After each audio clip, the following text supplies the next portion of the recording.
ese tema nos acompaña don Giovanni Sandí del grupo Acobo, Federico Rivera, economista, y Roberto Ramírez de la Junta Directiva de Cadex. Con Giovanni iniciamos con usted. ¿Cómo podríamos explicar en términos generales qué le sucede al Colón? ¿Qué es lo que le está sucediendo al Colón en llano para todos los que estamos Como aquí? se dice popularmente en cristiano, don Giovanni, para que entendamos.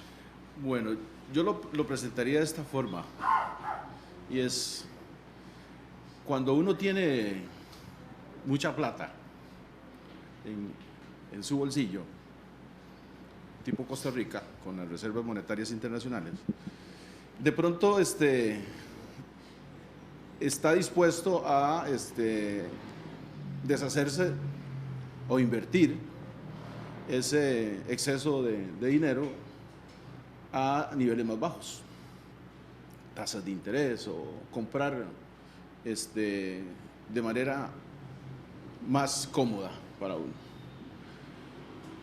Costa Rica, desde principio de año hasta el momento, ha tenido como un engrosamiento de su reserva de dinero en dólares. Más o menos el último trimestre creció alrededor de 1.100 millones. Pasó de 7.200 a principio de año a 8.100. Eso crea un exceso de oferta. O sea, hay mucho dinero en dólares, de manera tal que entonces la gente tiene una percepción de que ese bien se puede estar, o el dinero en dólares se está volviendo relativamente más barato. Y eso lo estamos viendo en el comportamiento del tipo de cambio. Como dirían los economistas, si hay mucho de algo, de pronto la gente para poder adquirirlo no siente la necesidad de pagar más, ¿verdad?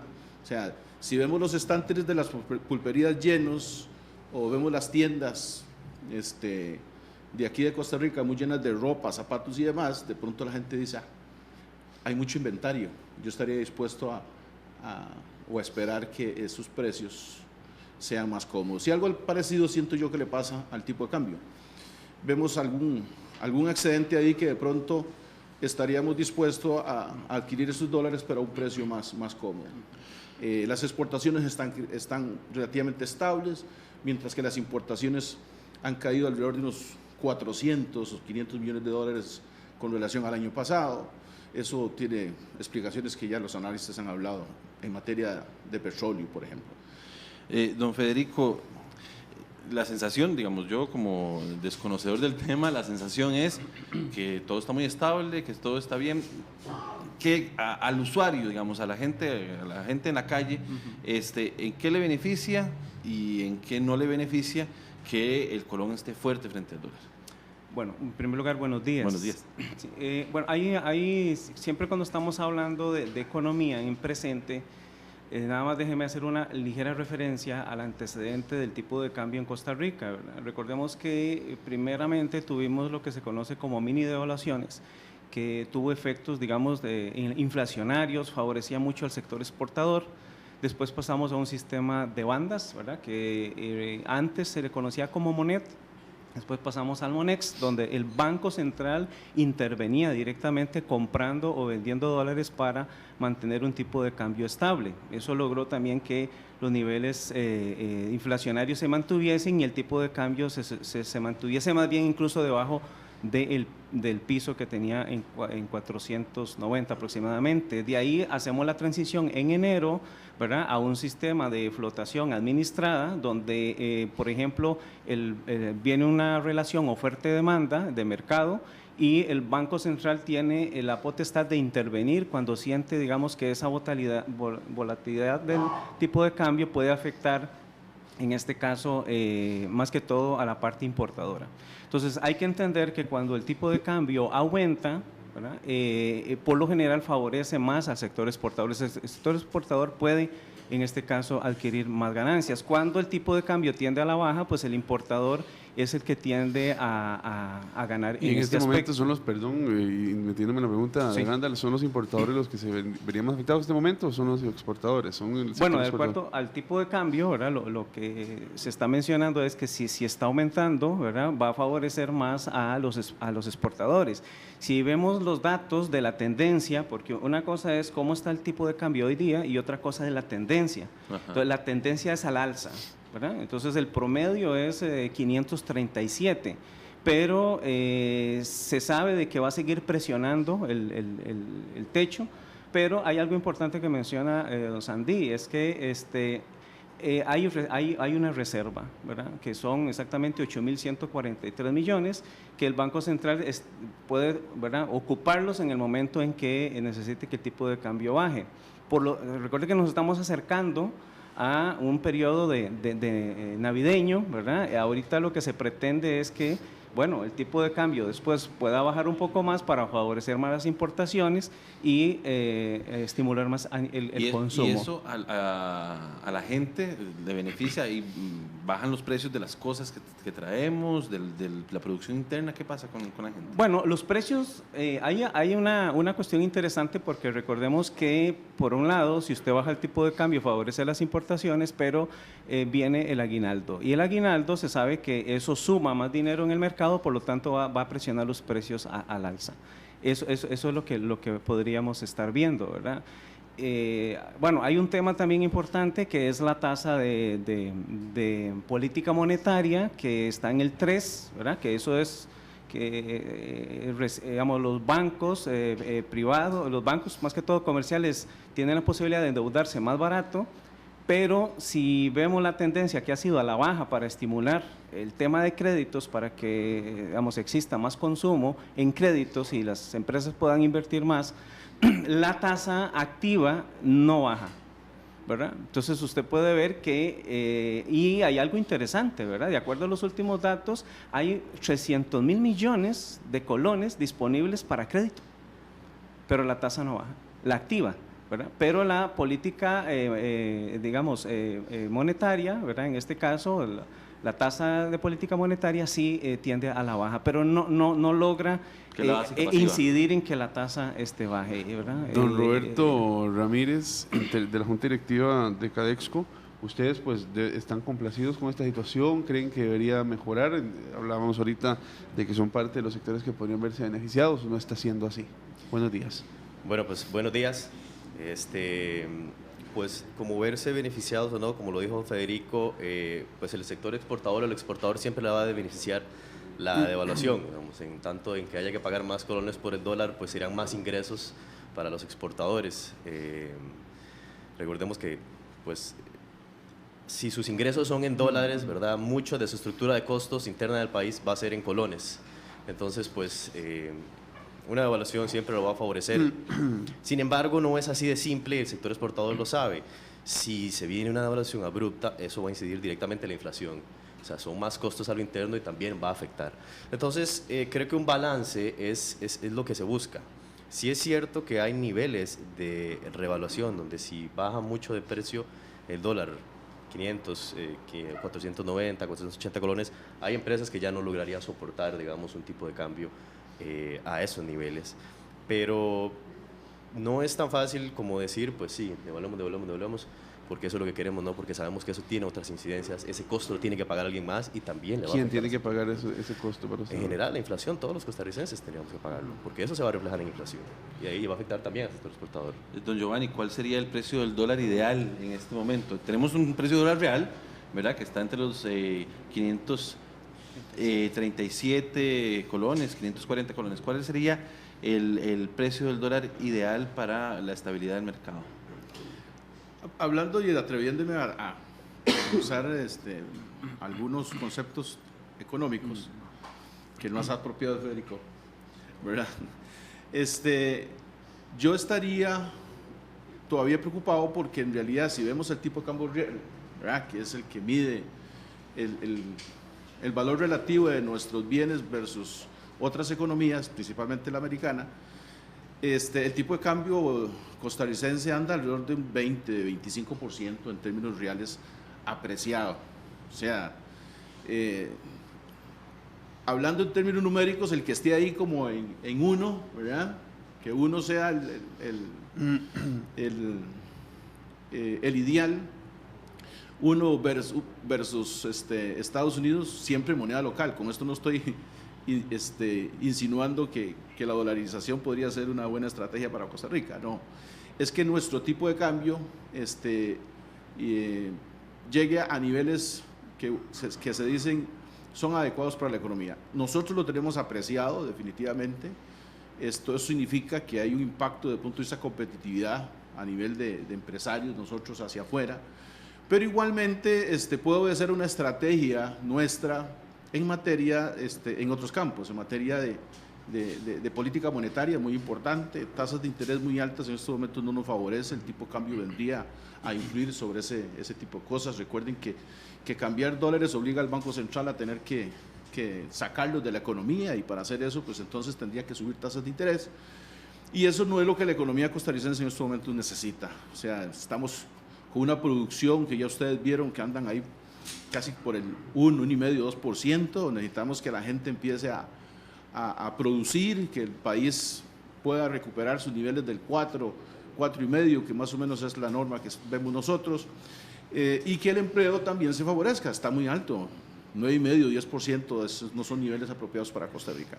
Pero si lo vemos en términos nominales, un poco la estrategia que yo he estado observando desde el 2007 a la fecha, que es cuando se empieza con un tipo de cambio más flexible y terminan las mini devaluaciones, más o menos el promedio anda ahí entre 535 y 537, que más o menos don Federico mencionaba. Me parece a mí que la estrategia del Banco Central ronda en esa dirección, tener un tipo de cambio más o menos cómodo. Recordemos que pasa de 500, que era el piso que estaba defendiendo, a 535 más o menos, que es la media que está por allí. Eso definitivamente le dio, pues decir así, un poquito de respiro al sector exportador, pero tampoco ha ahogado, por decir así, a los consumidores costarricenses con inflaciones un poco fuera de nivel. Nos favorece también el hecho de que los productos externos, ¿verdad?, todos los bienes importados están relativamente más cómodos por la baja en los mercados de las materias primas, y eso de alguna manera también permite que tengamos algunos grados de libertad para mantener ahí un tipo de cambio relativamente estable. Los movimientos que hemos visto últimamente, desde el punto de vista estadístico, nosotros lo hemos visto como movimientos normales, ¿verdad?, producto del comercio que existe en Costa Rica, pero que de pronto otra vez esa volatilidad empiece a bajar. Ayer, por cierto, hubo un movimiento bastante importante, abrupto, en el tipo de cambio, y la subida de 5 o 6 casi que la perdió de inmediato ayer. 5 o 6 colones. Sí, señor, claro. Y eso es, desde el punto de vista de los deudores, muy, muy importante. Desde el punto de vista del momento que tiene la economía, que vamos para fiestas y demás, pues hace más barato los bienes de afuera. Vamos quizás a tener un viernes negro con productos más cómodos, más baratos, y eso de pronto pueda exacerbar el consumo, ¿verdad? De toda suerte, es importante que esos niveles los podamos sostener por ahí, aunque es algo que yo igualmente pienso es de corto plazo. Don Federico, ¿debe el gobierno, debe la política cambiaria ser determinada por el Banco Central, o debería ser algo más libre y de mercado como han propuesto en otros momentos?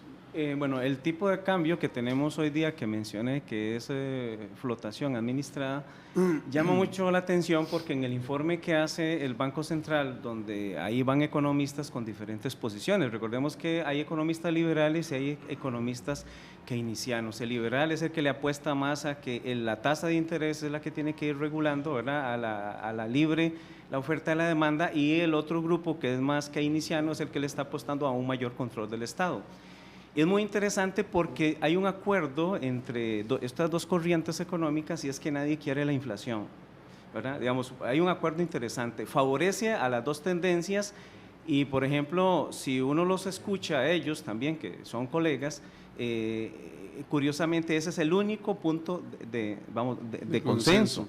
Ahora, lógicamente, pues a nosotros no nos va a servir, digamos, una devaluación abrupta, ¿verdad?, porque eso también baja calificaciones de riesgo. Eso en las calificadoras de riesgo internacional se conoce como un pobre desempeño de la política monetaria, ¿verdad? Lo que sí tenemos que entender es que sí hablamos de mezclas, y cuando usted mezcla lo fiscal con lo monetario, si usted ve la tendencia de la tasa es mantenerse, vemos que hay más de 300 millones disponibles. Si usted ve los bancos van a lanzar ese dinero exactamente en el periodo antes de las fiestas para estimular consumo. Y tenemos que entender que estamos importando más de lo que exportamos. ¿Eso qué significa? Que vamos a necesitar más dólares.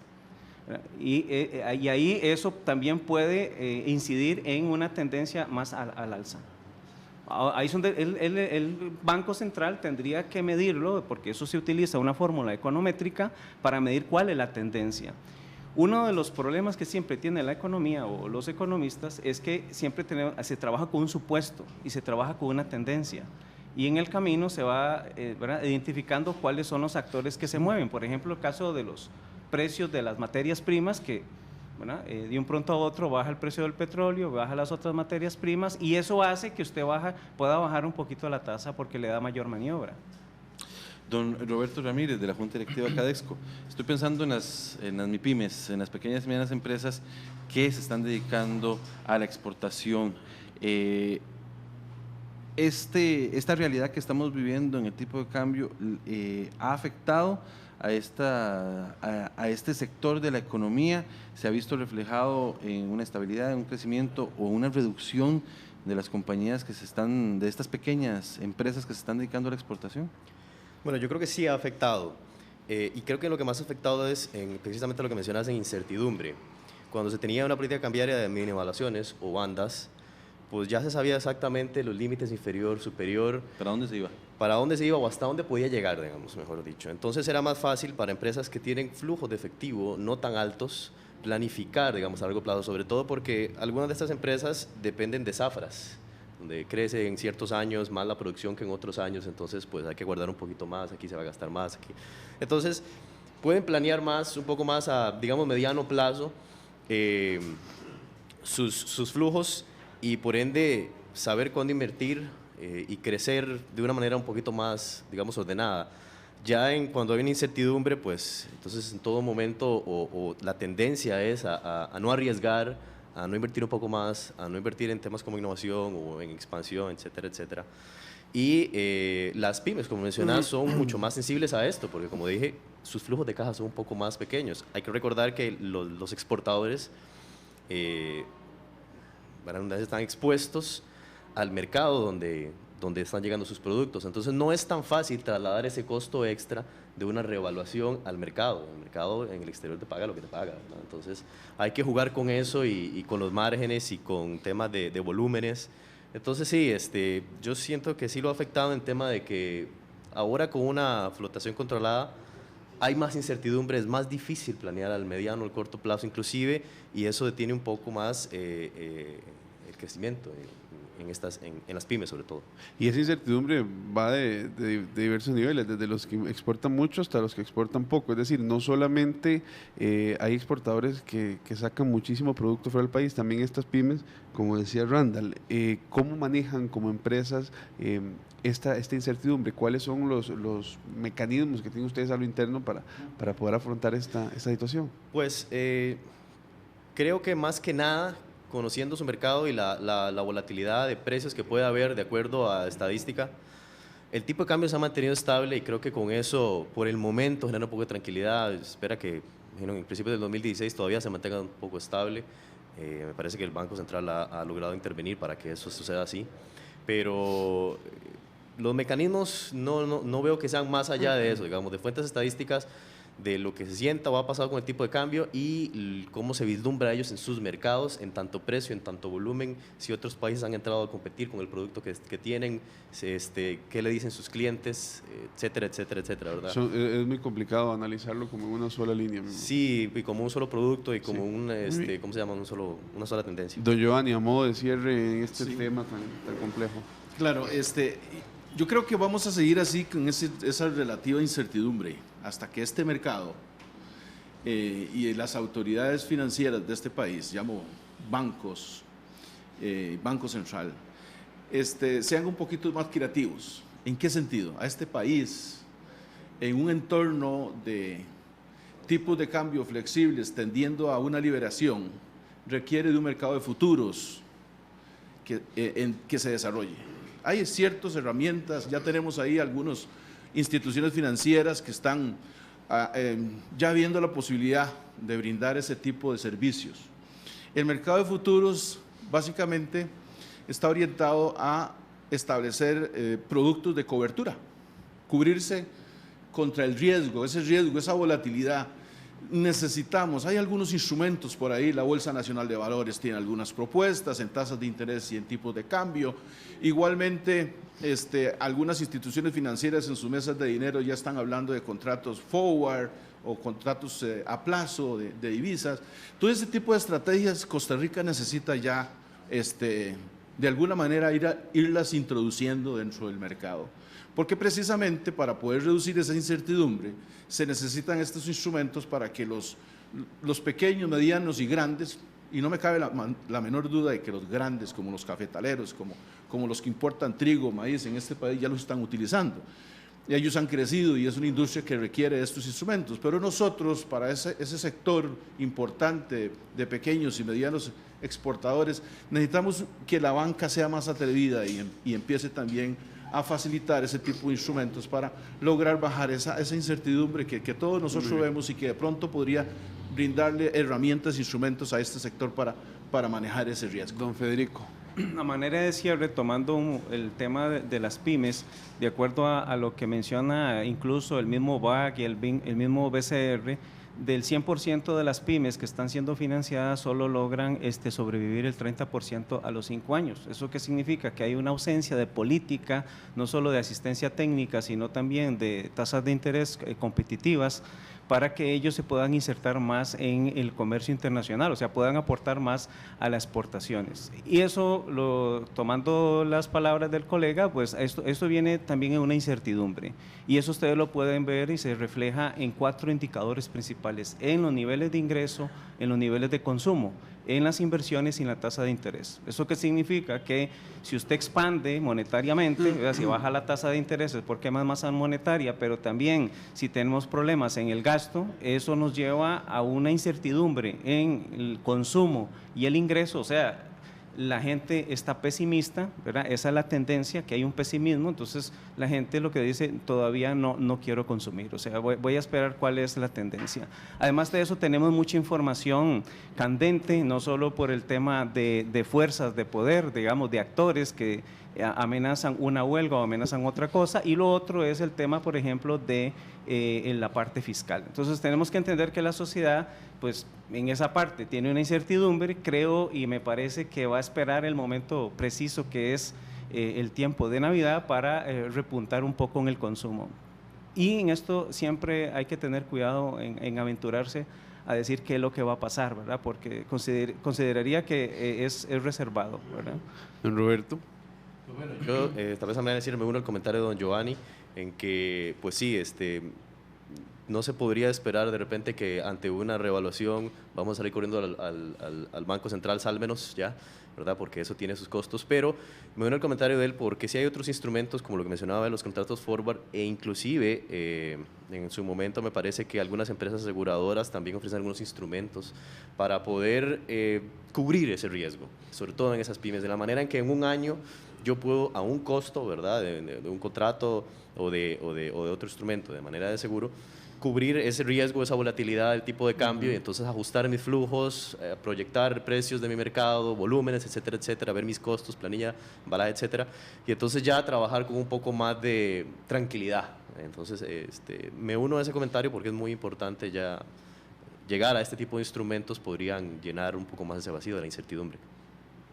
Muy bien, bueno, ese es un tema que de verdad afecta a muchísimos sectores, bastante también presión dentro de la junta directiva, me imagino yo, del banco, porque todo el mundo, nadie quiere afectarse, ¿verdad? Nadie quiere endosarse la afectación de este equilibrio. Y es un problema porque si se desbalancea una pseudoestabilidad que tenemos, ¿verdad? Si para qué lado tirarla es sumamente complejo y difícil de entender desde la ciudadanía cuando, ¿verdad?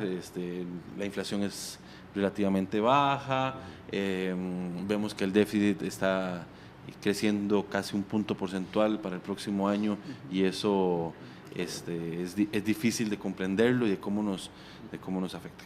Bueno, y aquí muchas gracias a don Giovanni Sandí del Grupo ACOBO, a don Federico Rivera, economista, y a don Roberto Ramírez de la Junta Directiva de Cadexco por acompañarnos esta mañana.